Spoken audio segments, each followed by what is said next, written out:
Hey sneakies, welcome back for some more Warframe on the PlayStation 4. In this episode, Oberon and some sneakies are going to go after another gift from the Lotus alert mission that's been part of a special weekend the developers have been running for 4th of July weekend. And don't forget to click like if you enjoyed this series. The more likes we get, the faster these videos keep coming out, even on a daily basis, as long as you want to see that happen. And also hit subscribe to become a sneaky today. We can continue to easily follow this series in the future without missing another video in it ever again.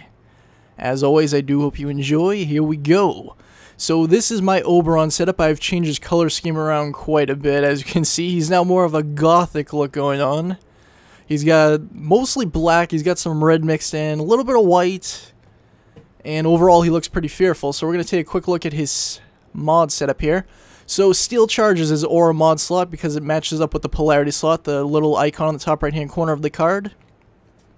If you match that up, you actually get double the point capacity from the card that goes into allowing you to equip other mods, including Smite here, which is his basic starting ability. That's pretty straightforward. He just launches it at an enemy, does some damage. Hollow Ground's really cool. Basically brings a bunch of fire on the ground. It's great for holding down areas, defense points. Reckoning's even more awesome. It's his strongest ability, technically speaking. He lifts up all enemies within his range and drops them down with the chance to drop health orbs. And then Renewal allows everybody to regenerate health on your team. Alright, so he's also got Intensify, gives him an extra 30% power strength, vitality, 360% extra health. And then there's also Continuity down here, which is another 30% to power duration. As you can see, I've matched up the polarity slots for both Intensify and Continuity. That's why they're both blue there instead of white. So this is going to be my mod setup for Oberon, who's currently ranked at level 17, and I do of course have to level him up even more and potentially put on an Orokin reactor on him, which will give him double the point capacity. But for now, this is going to be my mod setup. If you have any suggestions on how I can improve this setup for Oberon, leave me a comment below. And back to the menu screen. So we're going to access this alert mission by pressing triangle. That way we get over on the right hand side of the screen and then go down to alerts. Then it's gift from the Lotus. It's a mobile defense alert, and it's going on for another 7.5 hours roughly. It's located on Olympus, Mars, Grenier faction. Levels range from 10 to 15. The rewards for completing this will include 10,000 credits and a Forma blueprint. So far we've got an Orokin reactor blueprint. Now we're going to get a Forma blueprint, and then there's also going to be another Orokin catalyst tomorrow. So we're going to have a video for that as well. I'm sure it's going to be a defense mission. But anyways, for this episode it's going to be a mobile defense. So Oberon's pretty successful at this mission type, and we're definitely going to find out why. Anyways, let's get these sneakies into our lobby and get started. Alright, so joining me will be EJG916 as Rhino. And by the way, these are all sneakies that are part of our Sneaky Universe clan. We also have Flaz, is that what it's supposed to be? 27 is Excalibur, and I'm Oberon. Here we go!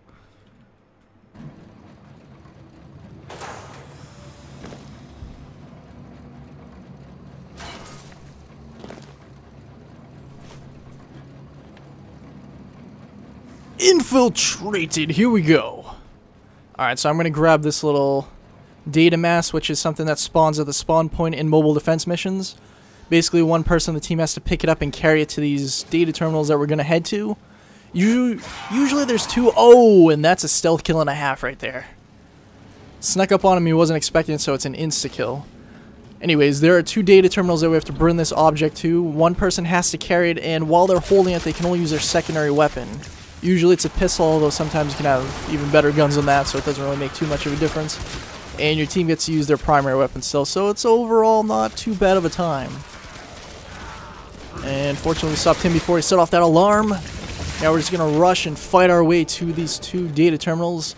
On this particular tile set, this map, if you want to call it that, they're actually located right next to each other. After we get to the hallway, you'll notice there's two rooms that are directly across from each other.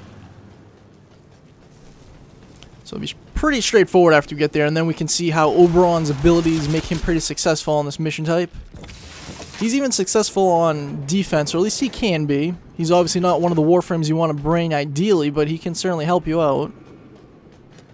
Although ideally you want to have him at a max rank at least, and probably an Orokin catalyst, and some really good weapons, just as you would with any Warframe really.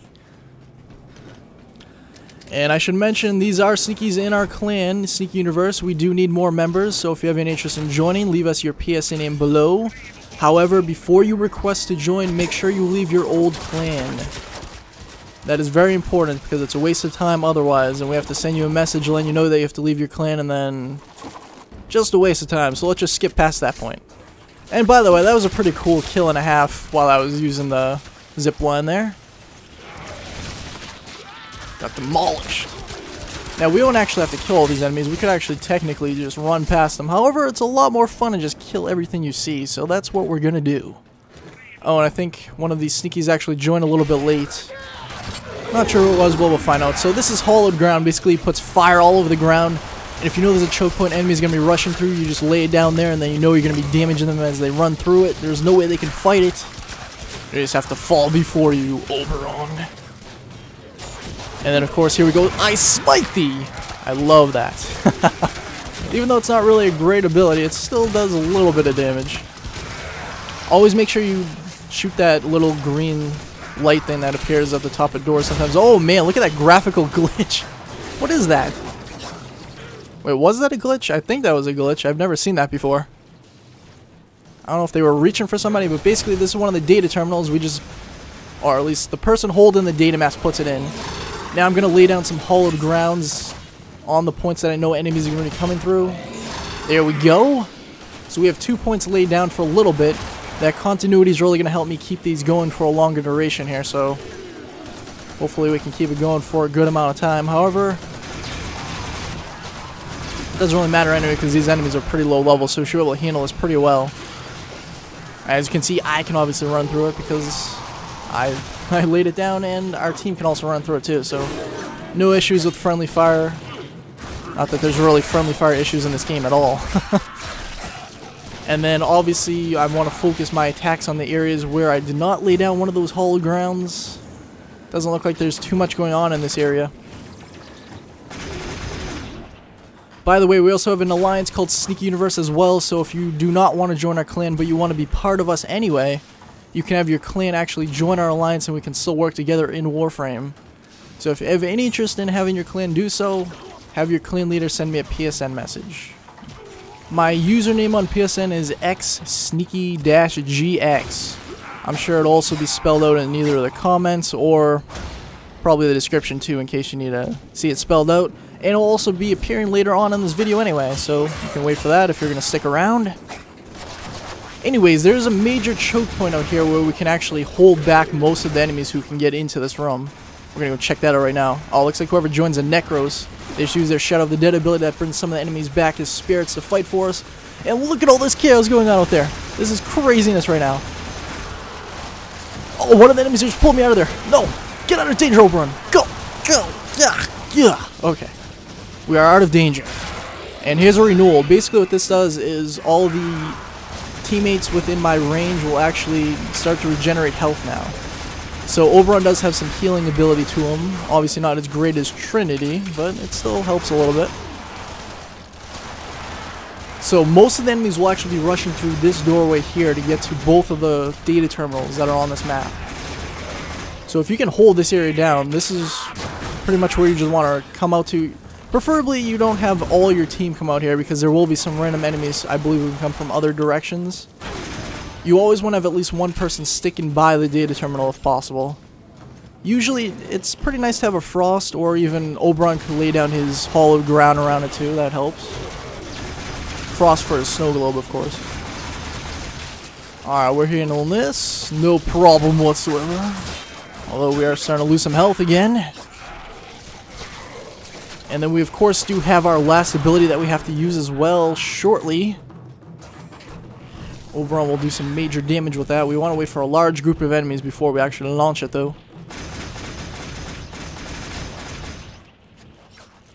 Oh yes, that was a nice critical damage.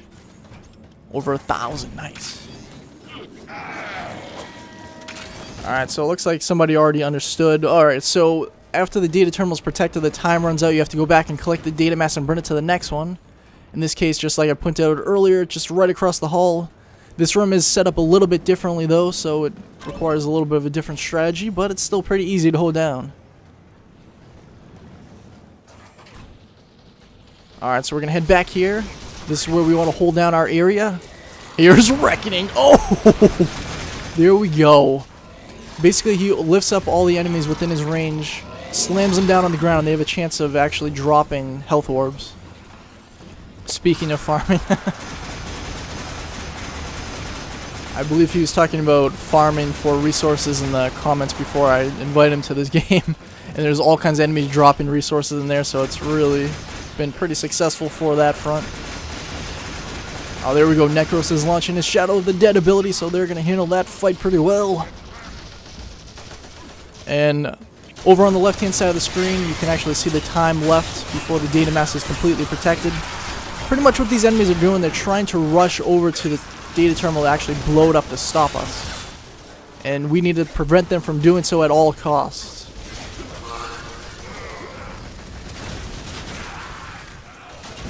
And Oberon himself is pretty well suited for this, as you've seen with his abilities at this point. Another reckoning, oh yes. I am your reckoning. Oh man, now he's starting to lose health, but now we're pulling back. Pull back, pull back. Oberon's not meant to be a tank-like character. He's not supposed to be up front fighting these battles with his sword. He's more of a support role character. He's a little bit well-rounded. He has some attacking abilities. He has a little bit of healing ability. He's not really great at anything in particular, but he's not really horrible at anything in particular either. Because Reckoning itself is actually kind of a healing ability too, because it has a chance to drop health orbs. Which also happens to make Necros a useful Warframe for a team on the healing support role. Because he can actually desecrate enemies, burn them back, or make them die again technically. And they have a chance to drop another item, including health orbs. Anyways, the data terminal is now fully protected. The time has run out, so now we're just going to extract by getting to the green icon on the minimap. And you know what? Just for the heck of it, we're going to kill every enemy that we see while we're doing it. Just because we can. That's the only real reason to do it, because usually on these missions, unless you have a reason for staying on here, maybe you're farming for items or something, which mobile defense is actually not horrible, but it's not one of the ideal mission types, because there are a lot of enemies who will spawn on these mission types. But usually after you get to the point where you've completed the objective, you just want to rush out as quickly as possible, so you just run, slide past all the enemies. And we're going to use the zip line again. Looks like there's no enemies down here, but that's alright. Fortunately, that zip line doesn't go all the way across like the other one does, but we'll deal with it. It'll be okay.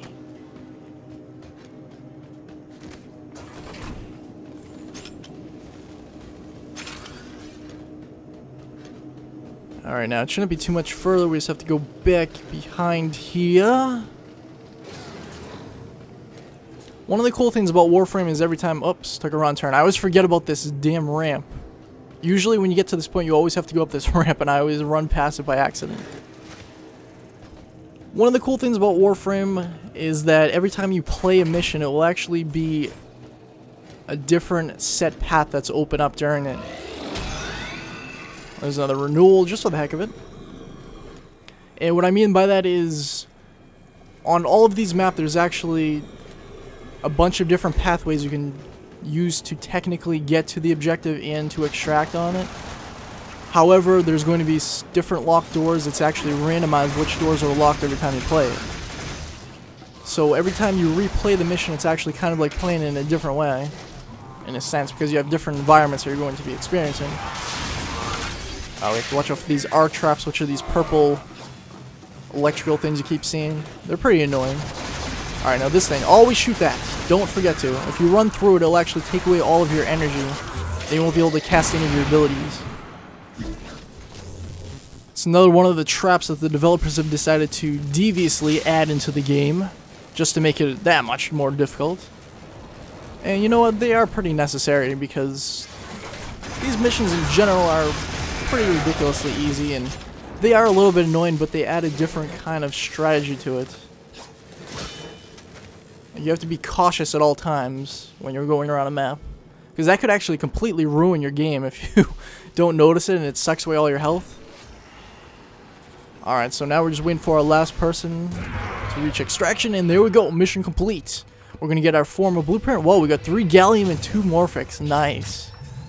2 rare resources, and we got a good little amount of each of them. Not really too much, but it all works.